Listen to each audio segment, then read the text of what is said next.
Time now for my royal masterminds, Lady Colin Campbell and Phil Dampier. And Harry and Meghan's Netflix paymasters have reportedly demanded more from them in recent weeks, leading the couple to snap up the rights to turn a best-selling book into a TV series and what will be their first off-camera only project for the streaming giant. Experts estimate the rates could have cost up to £3 million for Carly Fortune's romantic novel Meet Me by the Lake, which follows the love story of a couple in their 30s dealing with the pain of losing a parent in a car crash as a child. So, Lady C, a familiar theme resurfaces here. Is this another attempt at public therapy from Harry, or perhaps a very clever move to salvage their Netflix deal? Well, I think it's a move to salvage their Netflix deal. I think it's cynical. I think it is actually repulsive. When is Harry going to stop allowing his wife and himself to trade upon his mother's death? Also, may I say, Dan, you know, I have been in the publishing world for 4 decades now, and I'm here to tell you there's absolutely no way, because I've spoken to people about it in America, and there is no way that that book sold for $3 million or pounds. It's ridiculous. If it's sold for 30, that's about right. If it's sold for 300, she is swinging in and doing fantastically well. And under no circumstances has it gone for 3 million. This is yet again more puffing up and exaggerating and inflating so that Harry and Meghan can say, and their PR people can say, that everything is bigger and better than it really is. So I think it's a cynical exercise, and it's yet again another failed, in my opinion, it will fail, exercise in puffing them up. Lady C has pointed a devastating question. When will Prince Harry stop allowing his wife to trade upon his mother's death? Tonight we dig into these accusations, the legacy of Diana, the rise of Meghan, and how Harry's grief may be being leveraged in the public arena. Harry's identity has long been shaped by loss, the tragic death of his mother Diana when he was just 12. It's a wound he's carried into the public sphere. But Lady C suggests there's a moment where grief became currency, and not just for Harry but for Meghan too. What was meant to be private became public stage, and one of the loudest voices in that narrative was Meghan's. Lady C doesn't hold back.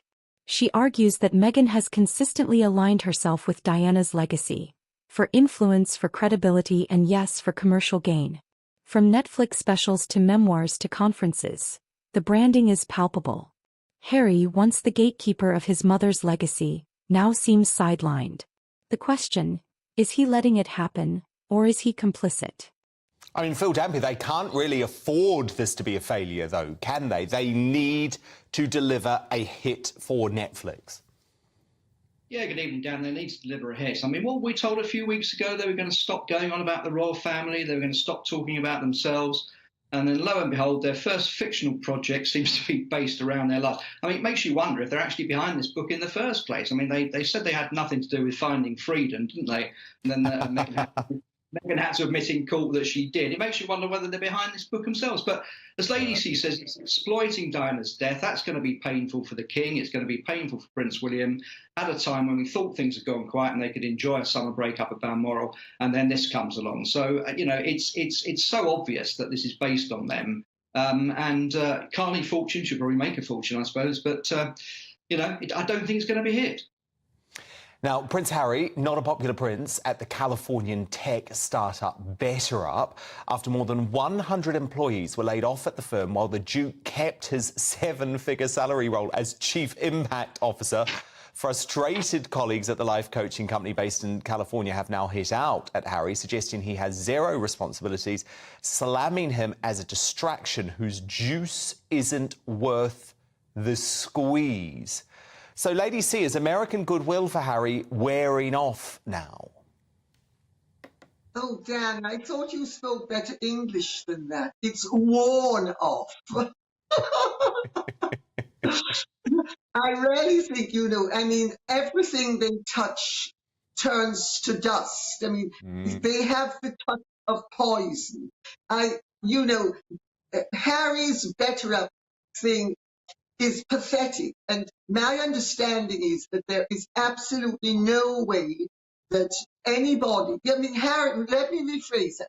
Harry is a study in maladjustment.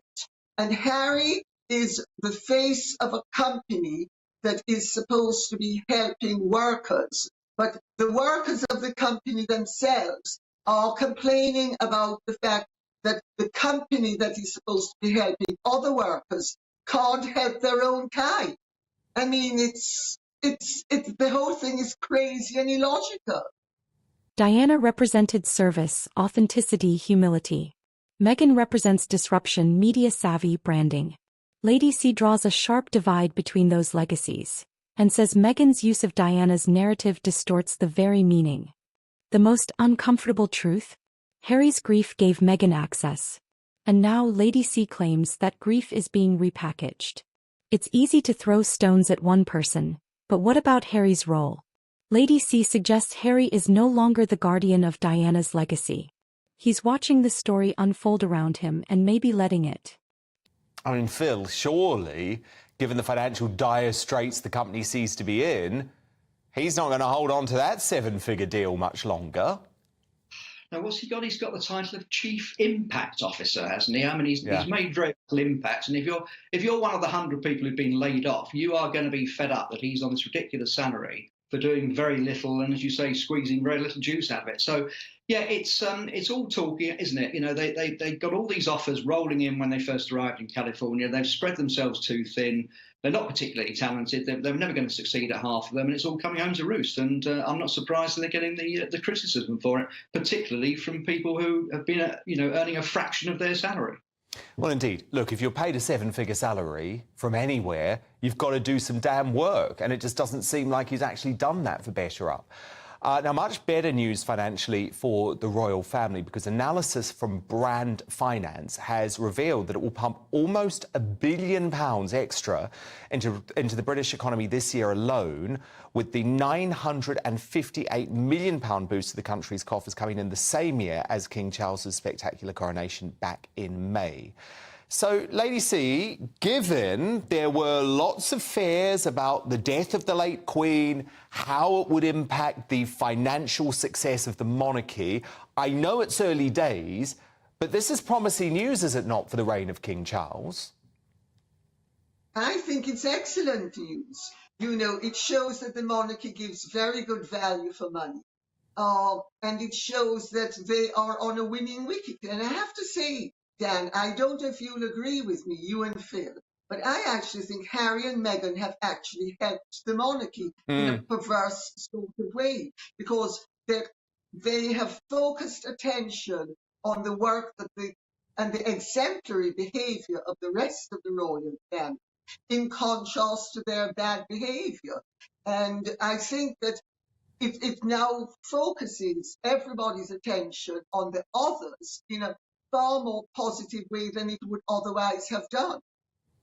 Phil, it's a good point, isn't it? I think the monarchy, I think Harry and Meghan reminded us of the monarchy that we want, the monarchy that we need. And it's not about drama, it's not about celebrity, it's about duty and it's about stoicism. And I think we have seen that from both Charles and Camilla and William and Catherine in what has been a traumatic year in so many ways. Yeah, I think Lady C's right. It's showing the contrast between the two of them, isn't it? I mean, I've been reporting on the royals now for 37 years, and the subject has never been bigger. I mean, the worldwide interest is absolutely amazing. And in terms of finances, there's a potential to earn a lot more because, I think with Windsor Castle, Buckingham Palace, Balmoral, all these homes that the King now has, a lot of those could be turned into museums. They could earn a lot more money for the country, and I think there's a bright future for it if it's done properly. Lady C, just finally, quick word. Do you think it's the right decision for Charles not to ask Harry and Meghan over to the UK to mark the one-year anniversary of the late Queen's death?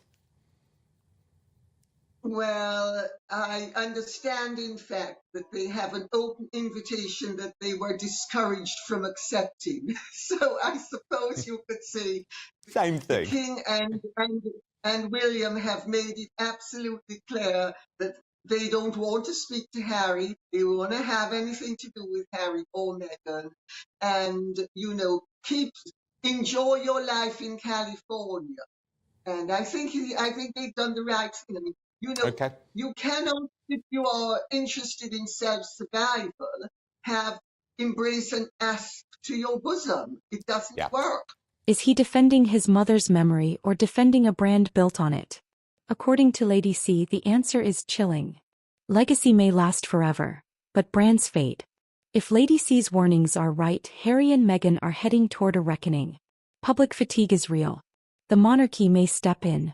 Diana's memory cannot be a marketing tool without consequence. The question remaining, will Harry reclaim the narrative, or will the narrative continue to use him? Lady C's challenge cuts deep. When will Harry stop allowing this to happen? Because once grief becomes a commodity, the bargain is steep. Tell us, do you believe Meghan has been trading on Diana's legacy, and is Harry allowing it? Drop your thoughts below. Subscribe for bold royal commentary, honest analysis, and the truth the tabloids gloss over.